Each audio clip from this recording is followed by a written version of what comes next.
오늘은 선의 기둥 함께 읽도록 하겠습니다.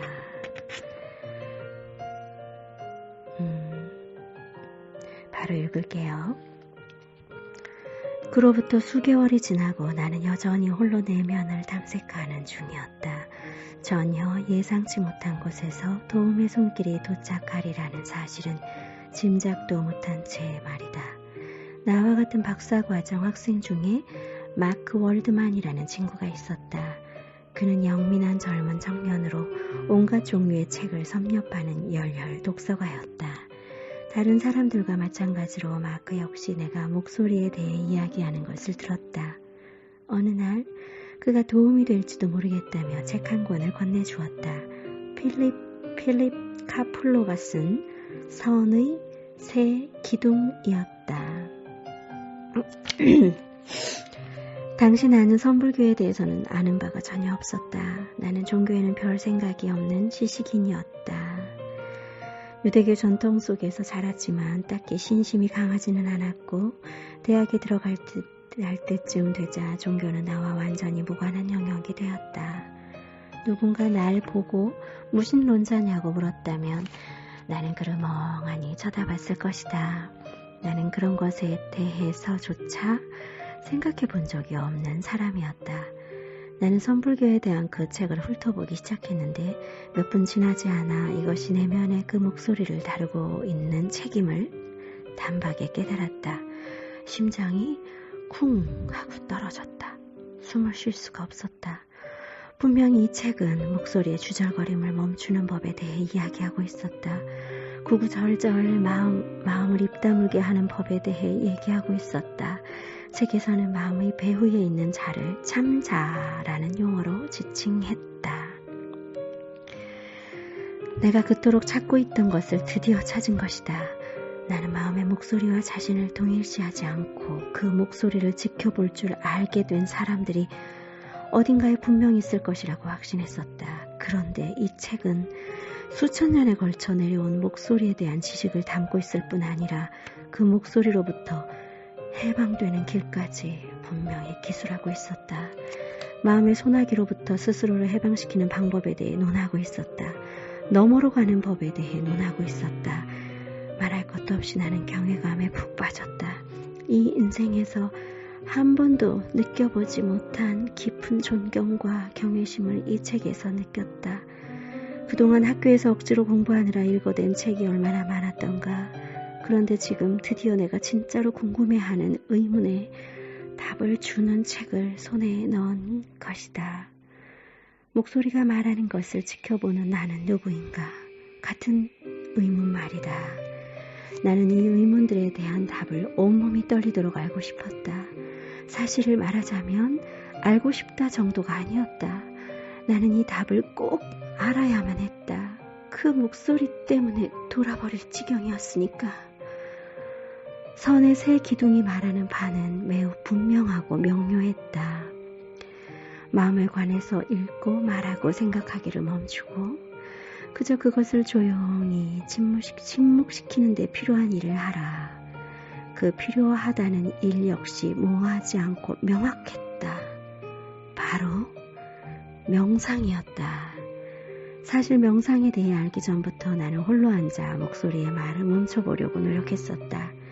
그러나 그 노력이 통한 적은 한 번도 없었다. 하지만 이 책은 이미 수천 명의 사람들이 효과를 본 확실하게 믿을 만한 방법을 제시하고 있었다. 조용한 곳에 앉아서 호흡이 들고 나는 것을 지켜보며 머릿속으로는 무 소리를 반복하여 읊으라. 이것이 끝이었다.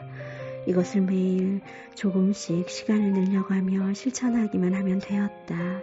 선불교에서 실제 명상은 되게 집단적으로 행하는데 이런 집중적인 수행 형태를 안거라고 한다. 정통 방식대로 진행되는 명상에서는 숙련된 사람이 죽비를 들고 다니며 졸거나 집중력이 흐트러진 사람의 어깨를 내리친다. 선불교는 엄격하여 한순간의 방심도 허용하지 않는다. 본디 선은 진지한 수행인 것이다. 하지만 나에게는 명상을 같이 할 집단도 스승도 없었다.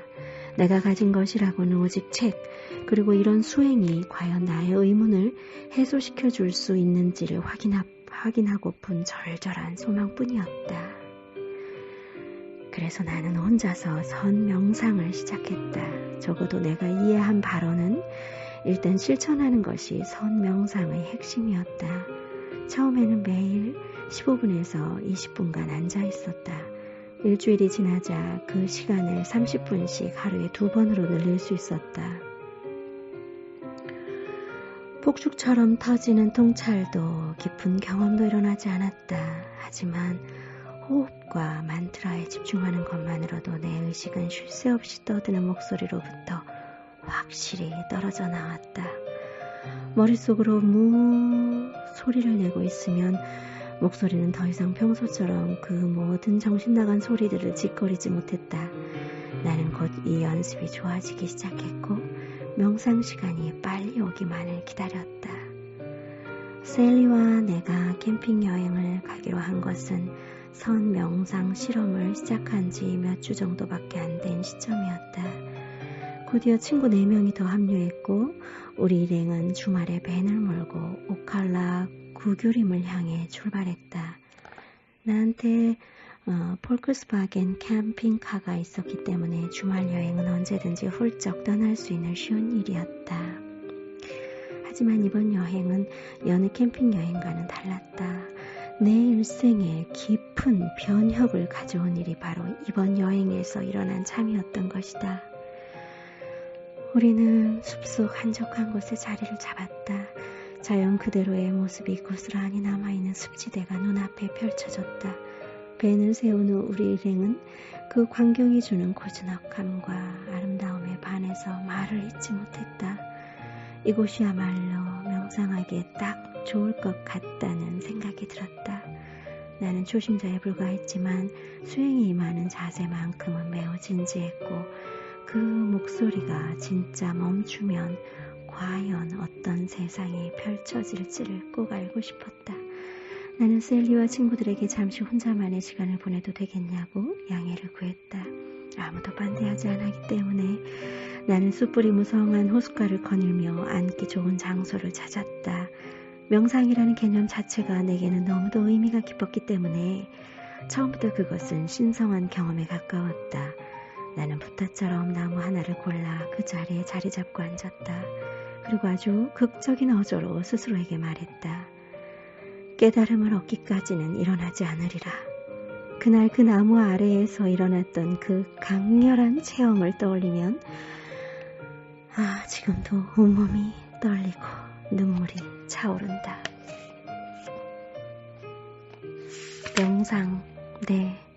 명상을 시작하기 시작했습니다. 마이클 싱어가.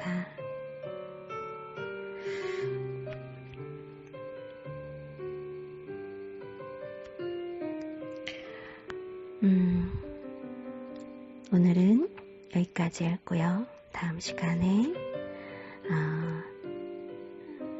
마이클 싱어가 또 어떤 깨달음과 변화를 갖게 되었는지 함께 읽어보도록 할게요, 여러분. 이 책을 덮고 고요하게 앉아서 눈을 감고 처음에 앉은 자리가 불편하다면 편안하게 소파에 기대거나 아니면 어쨌든 의자에 조금 편안하게 앉아서 기대고 있는 것도 좋아요. 그런 다음 눈을 감고 호흡에 들고 남을 집중하면서